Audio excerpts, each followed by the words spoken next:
So now that we've got our identification tools at the ready, let's take a look at these pictures.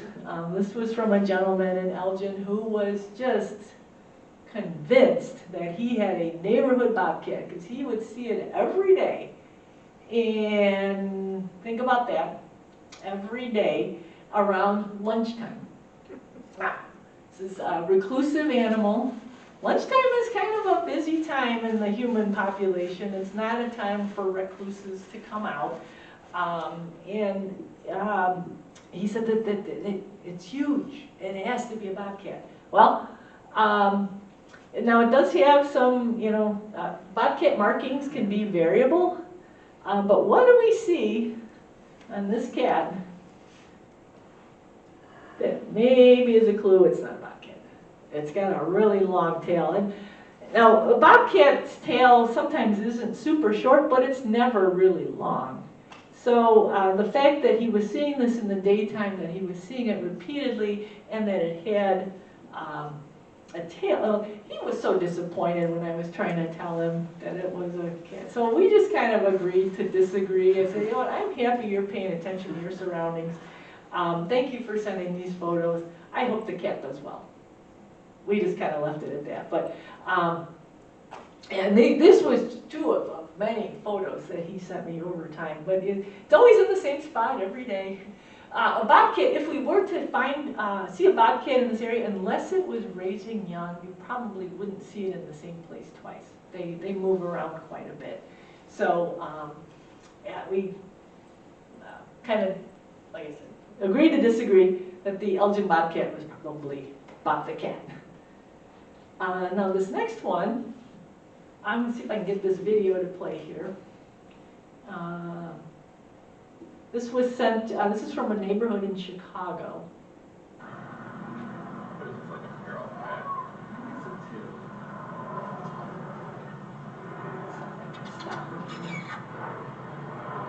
Okay, so they're calling it, and it's turning around to look.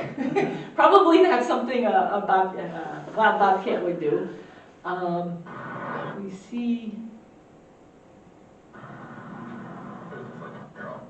Okay, it does have a really short tail, but that happens sometimes. I had a friend growing up, their cat had got its tail caught in the fan belt of a car because it was in the engine.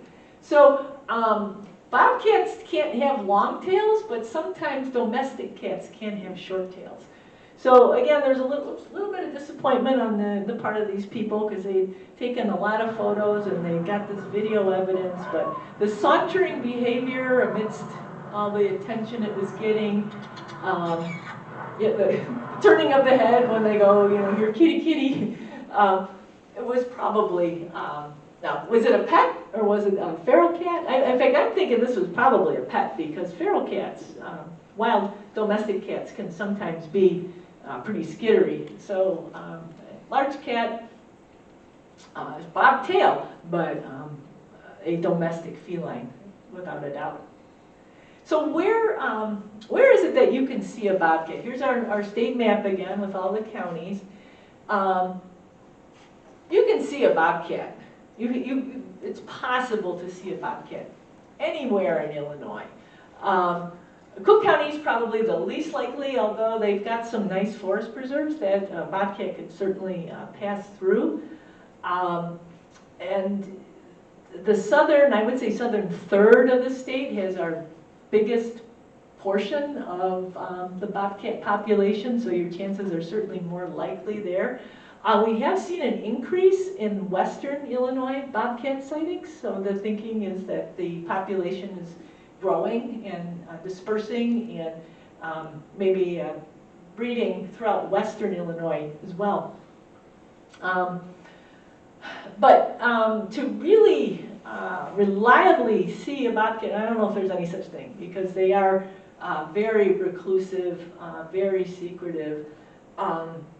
When someone calls us and says they think they've seen a bobcat, we try to pay attention to where the sighting was. Forest preserves are pretty likely places if we were to have a bobcat in this area. And then the time of day is important too. Dusk or pre-dawn hours are both very likely times for bobcats to be out and about. And of course the overnight hours as well. There's a woman that had called. She lived next door to, you know where Good Templar Park is in Geneva? Yes. Good Templar has all those little cottages. Those cottages are raised above the ground a few inches. That is the perfect way to create a wildlife environment. Now, a lot of houses in this area have a similar sort of thing where their deck is raised up or their porch is raised up a little bit, and then we get calls, complaints of, oh, I can't get rid of the opossum under my deck. I can't get rid of the skunks under my porch. But over at Good Templar, the woman that lived next door, she said she was pulling into her driveway at night. She said it was later than she liked to be out. It was about 11 o'clock. And her headlights caught this cat running across her driveway. She saw those white dots on the back of the ears. One, she knew to look for them, and two, she added that she had moved here from the western, in fact, I think it was Arizona that she was from. So she was familiar with what bobcats look like. She said it disappeared underneath the fence and disappeared into Good Templar Park. Now, is it living? Was it living at Good Templar? It was probably just staying there because these tend to be fairly nomadic creatures if they're not raising young. But I consider that a pretty reliable sign. Another reliable sighting occurred over on Route 38 near West Chicago Prairie. West Chicago Prairie's, it's funny, it's right by the railroad tracks, but it's got a lot of cool stuff in it. And someone had been birding there, and they thought they saw a bobcat running away, and they described the short tail and the black ears with the white spots. So just fleeting glimpses, no DNA evidence, no photographs, no hair, no scat, but the time of that sighting too was very, very, very early in the morning. So and I think they are around here. Now, if you want, again, a reliable way to go look at bobcats. Over in Wheaton, they have Cosley Zoo. They actually have, they call them Sal and Val. Salvador and Valentino are the two bobcats they have there. They set up a pretty nice, they got a nice grant in order to set up the right sort of environment. I don't know if those of you who have been in this area a long time might remember Cosley Zoo in its early days. It was kind of the classic, I don't know if that was the 60s or the 70s when it first opened, but they had the old corn crib cages, and they'd have the animals that paced back and forth. You know, it was really just animals on display, but not really much thought given to habitat or the ability to keep produce the right habitat just wasn't there at that time. But now these animals have nice enclosures, and you can really learn quite a bit about them by observing them and then also talking to the staff there. Cosley Zoo, in fact, they felt so strongly about being known for their bobcats that they also now have Bentley, the mascot, and he goes, you can hire Bentley to come to your kid's birthday party and everything. But Cosley Zoo is a very reliable spot to go see a bobcat.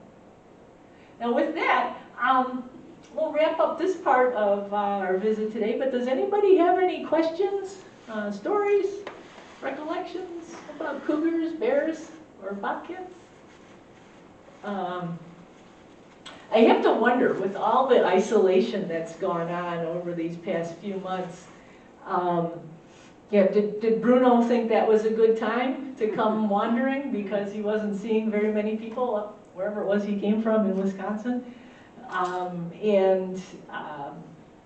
Will we maybe see a spike in the number of bobcat sightings as well because of just a lack of people out and about? Now, I gotta tell you, today it was pretty trafficy when I was coming over here. I was kind of bummed because it's been so nice, so many people working from home. But I think more and more people are getting back to a routine or whatever their new normal routine is going to be.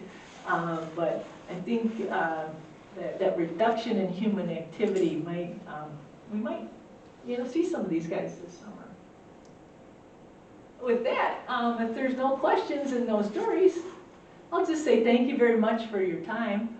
And we'll look forward to coming back again. Pam, in Yes. behalf of Lifelong Learning, we certainly want to thank you for being in our midst today and weathering the really hot weather out there to come into the nice cool of here and be with us and share your expertise again. And we'll certainly welcome you to come back in the future. We will be back again I believe next month is Prairie Wildflowers. I'll have to, it's been so long, but I think we're going to take a look at what's growing in the prairie next month. That there's, we'll probably start off with flowers, but so things so often I'll go off on a tangent because you can't just have flowers, you got to have the animals that pollinate them too. But very much appreciate the invite and look forward to being back again. Thank you. Thank you. Thank you again, Pam. Thank you.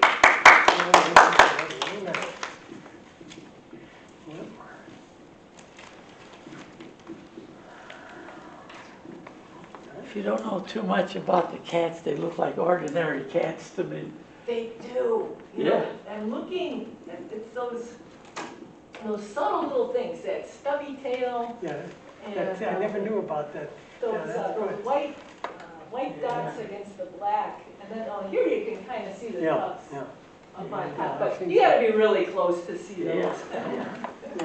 Unless in northern Minnesota, they have just moved there about 6 months, Jackie, and they got about 40 acres. And it's a Jackie. lot, it's a section where everyone has about anywhere 40 to 50 acres, so it's a big area. Well, his wife, Mike, why do they have chickens? They have 16. Okay. Isn't she lovely? I love him. Let me stop it. Hold on, let me stop this. 10 feet, they made 20 sections, 10 by 10.